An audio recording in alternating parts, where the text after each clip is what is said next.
প্রতিদিনের মতন চলে এসেছি নতুন একটা রান্না নিয়ে। বাটা মাছের সর্ষে বাটা। মাছটা নুন হলুদ দিয়ে ম্যারিনেট করে রেখেছি, আদা কাঁচা লঙ্কা পেস্ট করে রেখেছি, সর্ষেটাও পেস্ট করে রেখেছি। কড়াইতে সর্ষের তেল দিয়ে মাছগুলো দিয়ে দেব তেলে। বন্ধুরা, আমি 3টে মাছ নিয়েছি, তোমরা চাইলে বেশি দিয়েও করতে পারো। মাছগুলো উল্টিয়ে নেব।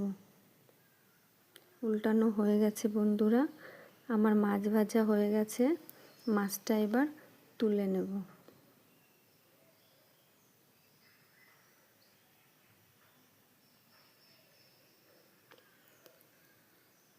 ওই তেলে একটা তেজপাতা, কালো জিরে দিয়ে আদা বাটা কাঁচা লঙ্কা বাটা দিয়ে সম্বারাটা দিয়ে দেব।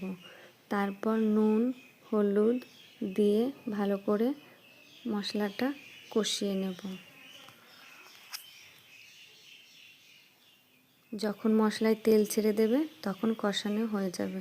এবার আমি জল দিয়ে দেব। জল দিয়ে 2 মিনিটের জন্য ঢাকা দিয়ে দেব। ঢাকনাটা তুলে এবার মাছটা দিয়ে দেব। মাছ দিয়ে 2টো কাঁচা লঙ্কা টমেটো কুচি দিয়ে দেব। এবার সর্ষের পেস্টটাও দিয়ে দেব। বন্ধুরা, আমি খুন্তি দিয়ে নাড়ব না, আমি কড়াইটা এরকম ঘুরিয়ে দেব। আমার সর্ষে বাটা হয়ে গেছে। দেখো বন্ধুরা কেমন হয়েছে। তোমাদের যদি আমার রান্নাটা ভালো লাগে তাহলে আমার পাশে